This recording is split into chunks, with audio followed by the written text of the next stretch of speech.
we're talking about attitudes of flight, how your plane is oriented relative to the horizon. If you look outside, you can see the cockpit is just about 4 inches below the horizon line.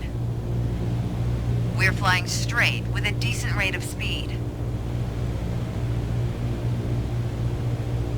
This is the cruise attitude. Let's see how it reads on your instruments. Take a look at the attitude indicator. As the name implies, it shows your current attitude. The white line is the horizon, with the sky above and the ground below. That orange element in the middle, aligned with the horizon, that's your plane. Just like we saw outside, our current attitude reads pretty much straight and level. Okay, now let's see how much power the engine's generating. Check your tachometer. Looks like we're pushing around 2,300 revolutions per minute. Combined, attitude and engine RPMs translate to aircraft performance. Which leads us to your airspeed indicator. Now, last but not least, check your altimeter. To figure out your altitude, you always want to read the small needle first. That's how many thousands of feet up you are. Then on to the big needle for the hundreds. With our current attitude and power output, we're holding a speed of 90 knots and a stable altitude of 6,000 feet. But that's about to change. Take the stick when you're ready. Pull back slightly on the yoke to raise the nose just above the horizon line. About 2 inches. Make sure you don't pitch up too much, or the angle will be too steep to create lift. And without enough lift, we'll stall. Alright, go full throttle and start climbing.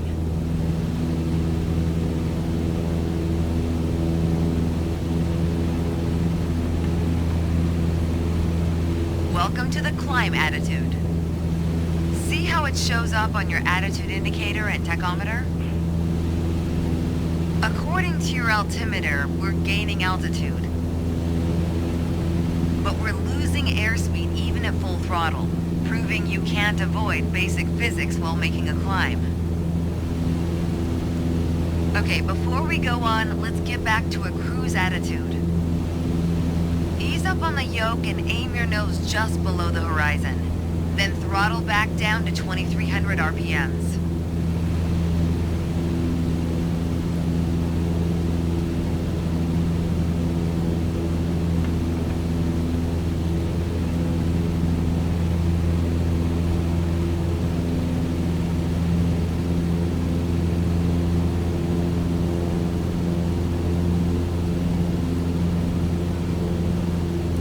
On the yoke and aim your nose just below the horizon. Then throttle back down to 2,300 RPMs.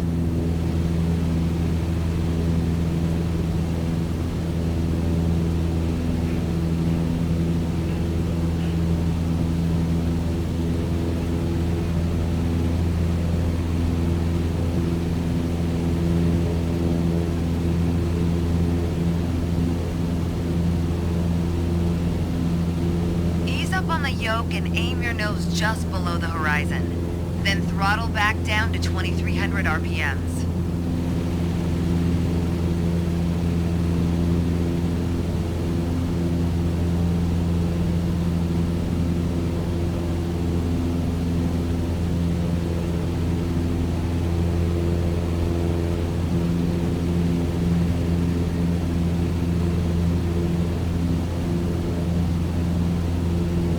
On the yoke and aim your nose just below the horizon. Then throttle back down to 2,300 RPMs.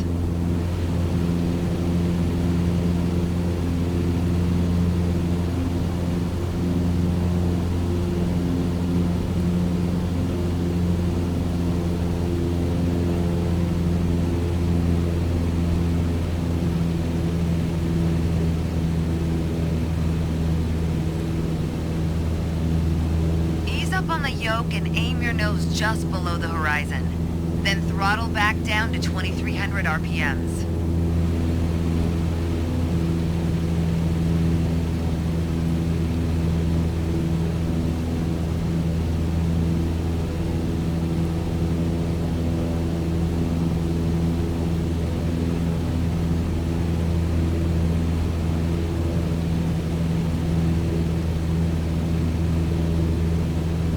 Up on the yoke and aim your nose just below the horizon. Then throttle back down to 2300 RPMs.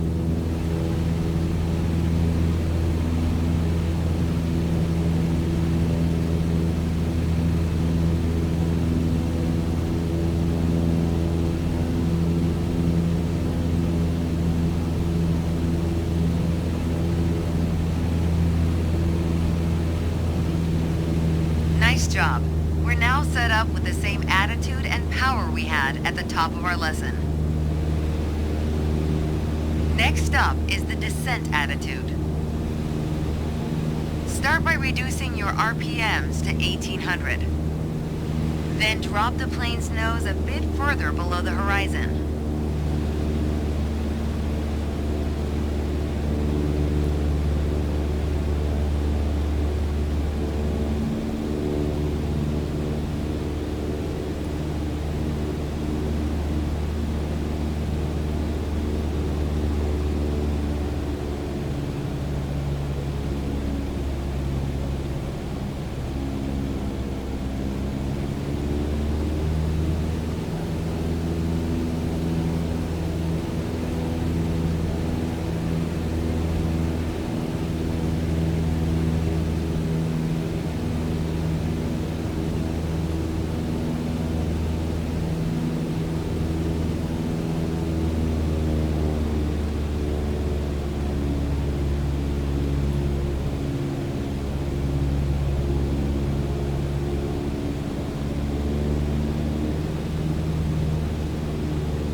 As expected, with a nose-down attitude, our altitude is decreasing, while our speed is picking up.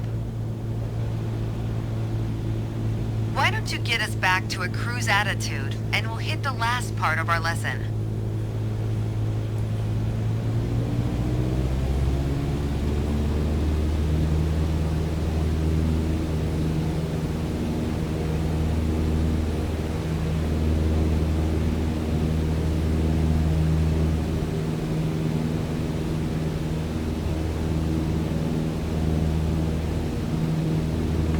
There we go.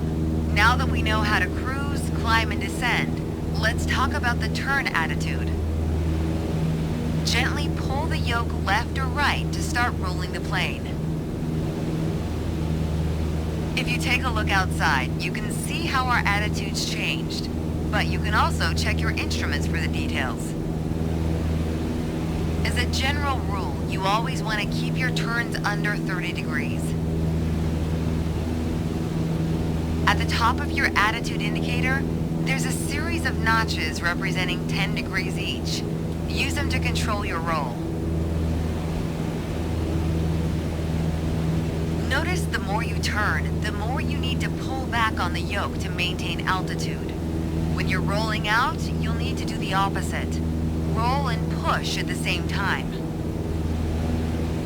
The more you know about the main attitudes of flight, the closer you get to that pilot state of mind. So keep practicing, and whenever you're done, pass me the controls.